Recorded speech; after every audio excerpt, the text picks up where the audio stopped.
All right, welcome everybody. We have Danielle Englot here from Wholehearted Health Coaching. How you doing today, Danielle? I'm good, you guys. How about you? I'm doing great. I'm doing great. Thank you for joining me today. Why don't you start off with Danielle? What do you guys do over at Wholehearted Health Coaching? So it's my own business, personal. What I do here is I first started out years ago. I have training, so I'm personal trainer certified, and then I'm doing now health coaching. So I do life coaching and health coaching. Excellent, excellent. And how long have you been working in the space for? Well, coaching, I've been certified for 3 years. I've always liked helping people, but certified wise, 3 years. And as a personal trainer, I've been doing this in my gym for 10 years. I've been into it for a long time, since I was 14, so 23 years. Wow, absolutely, absolutely. And what was the big difference that happened a couple years ago? You got certified in. I got certified in health coaching, so like life coaching, health coaching. So that's Got a big difference. Once yeah, you get certified, a lot more you can do. yeah, for sure. So that's not only the fitness side of things, but the nutrition and It's it's a lot more mental, to be honest with you. I Mm, do a lot of nutrition, but it's more mental health. I help a lot of women that way. gotcha. Kind of And find, yeah, for sure. And is it predominantly women that you're dealing with? Who are the typical clients? yes, I only deal with women currently. I've had a lot of men ask, but at the moment, it's a ladies only. Oh no, I love that. I love that. And obviously, since you were functioning over the last couple of years, what kind? And I know personally, like the fitness industry was hit pretty hard throughout that Yes. time. What was it like, kind of running your business throughout the pandemic?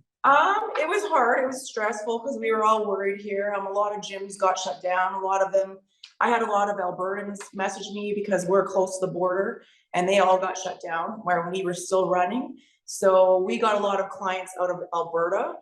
Fortunately enough, I was able to stay open during the whole pandemic because I'm a private gym and Mhm. everyone stays in cohorts. So the 5 women at a time are all here the same 3 days a week, all the same women. So I was allowed to stay open because of that.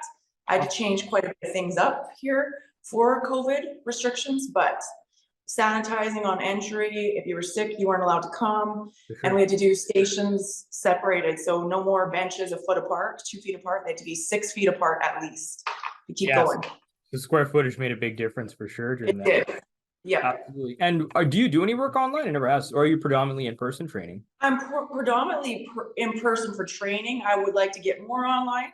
I love that kind of stuff too. For coaching, I do a lot of work with mostly online and mostly out of towners. I get a lot of people from out of town and we usually do our sessions FaceTiming. And yeah, I've had a lot of Calgarians, like a lot of out of towners I work with for coaching. For sure. Training or so local. Okay, yeah, for sure, for sure. And talk to me about how did that change in terms of like moving to more, I'm assuming more online as the pandemic kind of progressed there. How was that transition and how did that change over time? Um, at first it's a little awkward for me because I'm more of a one-on-one person Hmm. than over, doing social, like doing over the phone or doing FaceTiming or Zoom and all that. But it's gotten better. I've grown a lot more having no choice, where for a while there, and I've had clients when they had COVID, they couldn't come here. So I was, doing stuff with them via online. So I learned a lot more from it. There was a lot of restrictions that was hard to deal with because there was some ups and downs. There was definitely times where people were arguing about vaccine and stuff. So that was a tough one. Everyone had their own points of view. And because I was personalized gym and we were the same cohorts, we didn't have to be vaccinated here. A lot of people are.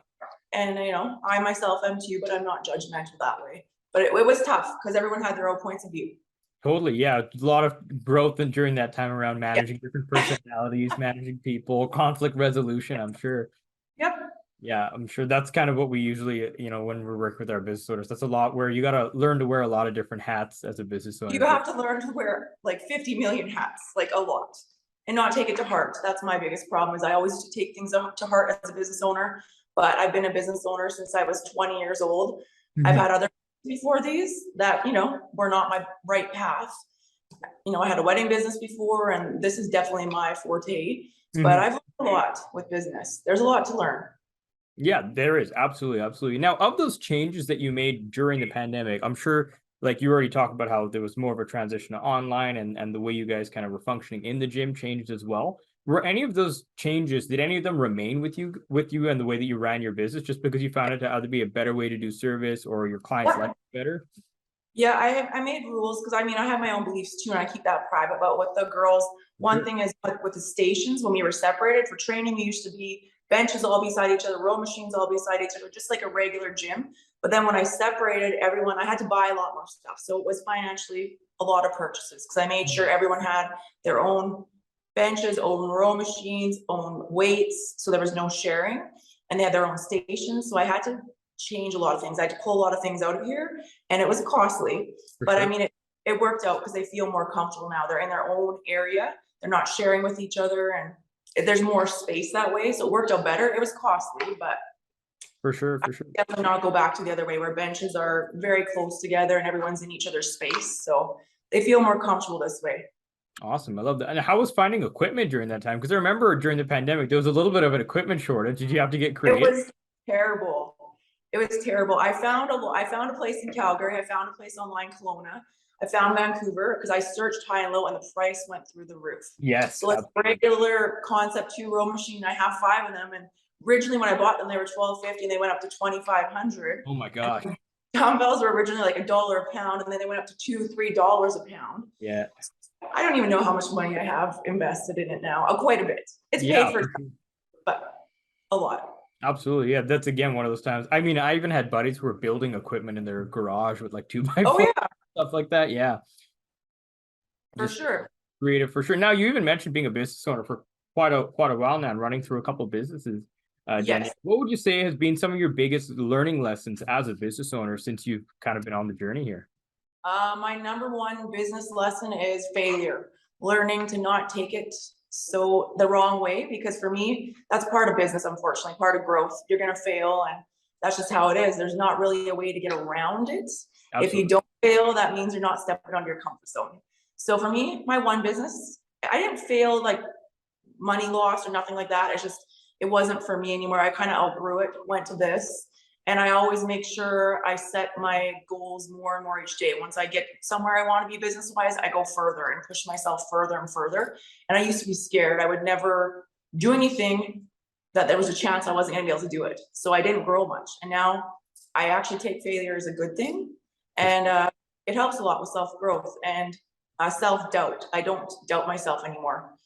I don't get scared anymore. I kind of learn to tune the world out and so like, negative people. I've learned to kind of avoid that situation. And Yeah, not to take things to heart so much with business. Unfortunately, you got to learn to not take things to heart like you would in your everyday life. And that was my problem too. Is every time someone would have something wrong with business, say I did something they weren't happy with something I did, I would take it to heart extremely in a not a good way. So I've learned to kind of let go of that too, and just it's business, and that's something you got to learn about too, not to take things to heart because it's easy to do. yeah. I mean, 100%. Because I mean, oftentimes, like our businesses are our babies, right? Yes, they It's are. legitimately, especially as a gym owner, it's literally blood, sweat, and tears that have gone Yeah, into it. So when people and everybody has their opinion, of course, and hindsight is always 2020, which is even worse too. So that's, I yeah, mean, you made a great point there, which is failure and self doubt, right? yeah. And oftentimes those two can come hand in hand. You have a couple failures, the self They doubt. always come back.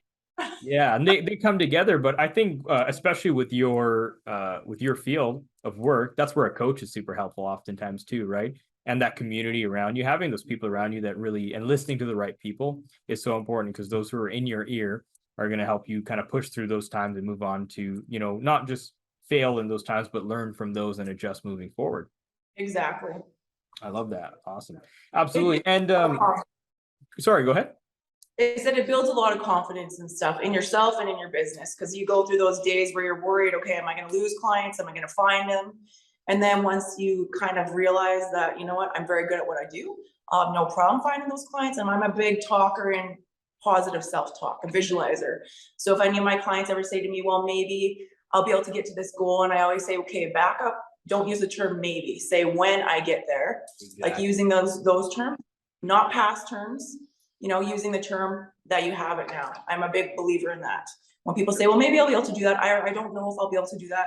I always kind of cut in and say, no, you got to rephrase that.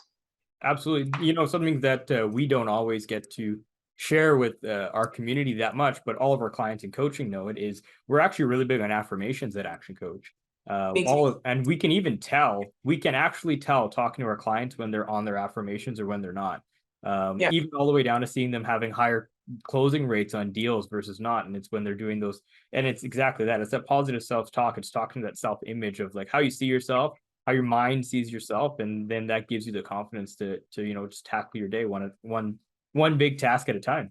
Yeah, I don't go without positive affirmations. I really truly believe in that, to do it numerous times a day until you believe it, right? If you have any problems, I'm a big believer in you keep repeating something over and over and over again, and it will happen. Yeah, 100%. I mean, I find there's so many correlations between training your body and building a business, right? All the way down to the failures, the daily consistency, you know, doing those hard things you don't want to do, leg day, right? Everybody understands those who's gone through personal training. There's so many similarities, which is you know, I mean, I'm sure you're aware of that too. Almost women hate leg day. Yeah. But they're good at it, surprisingly. They're Uh, good. Absolutely, Yeah. absolutely. Now, Danielle, say we have some ladies listening who want to get in touch with you for some training. What's the best place for people to reach out and see what you guys do? Um, the best place to reach out is on social media. Like I have my Instagram account, Danielle Englot, and then I have my Facebook account. It's Danielle Englot, and I've got my business page, Wholehearted Health Coaching by Danielle. Those are the best places to reach out to me, because I always get notifications pretty fast once someone's messaged me, you know, interested in something. And I love helping people as soon as I can. For sure, for sure. And you provide personal training as well as like holistic training as well. Yep. Amazing, absolutely. Well, thank you so much for that, and we'll definitely include your info below in the card for anybody listening to reach out to you guys too. And the last question for you today, Danielle, is what is most inspiring to you today? Exactly what we talked about is like visualizing stuff, and talking to yourself in a positive way. For me, I listen 24/7 in the background. It might get annoying for some, or some people might not believe in it, but I listen to like motivational speakers. One that I am a huge fan of is David Goggins. Mhm. That man is like my hero. He's What a got beast. a pretty dark story from the past, but he's an amazing person to listen to. Um, I have lots of people I listen to. Mulligan Brothers on YouTube. They've Mhm. got like some of the best videos. And I got taught years ago that we take stuff in better when we listen to it in the background than we do reading to it or talking, like me and you talking. So I listen to something in the background pretty much all day long. It might be different if you have, you know, a family full of people in your house, they don't want to hear that stuff, but I do. I take it in and I listen to it, and it just kind of gets implanted in my head, and I've noticed a huge difference when I do that.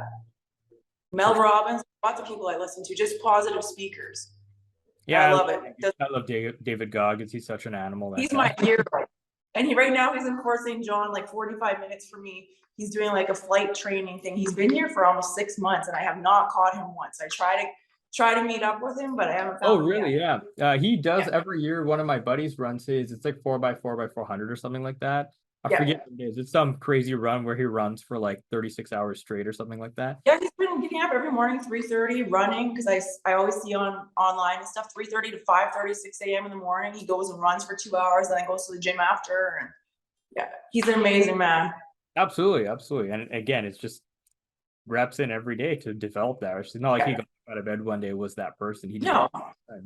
no, he had like no self-esteem, and he had, you know, he was very, very unhealthy stuff, just like myself. Like I was over 300 pounds, Mhm. and I lost 140 pounds when doctors told me it wasn't going to be possible, because I Wow. have not a very good thyroid. I had brain surgery and all sorts of things. And then once they told me it wasn't going to be possible, that was kind of like a trigger. And I always tell clients that when someone tells you you can't do something, usually that's enough to say, okay, hey, I can do this. And that's what I did. And I lost almost 140 pounds in Wow. just under a year. And that was 10 years ago. Holy crap. So that's why I love helping women, because I kind of understand where they're at. And some people figure I don't, but I do. I'm really good with helping people get over those hurdles. Amazing, amazing. Well, thank you so much for the time today, Danielle. We'll absolutely include your info below in the card for people to get in Thank touch you. with you. And yeah, we'll have a good day. You too. Cheers.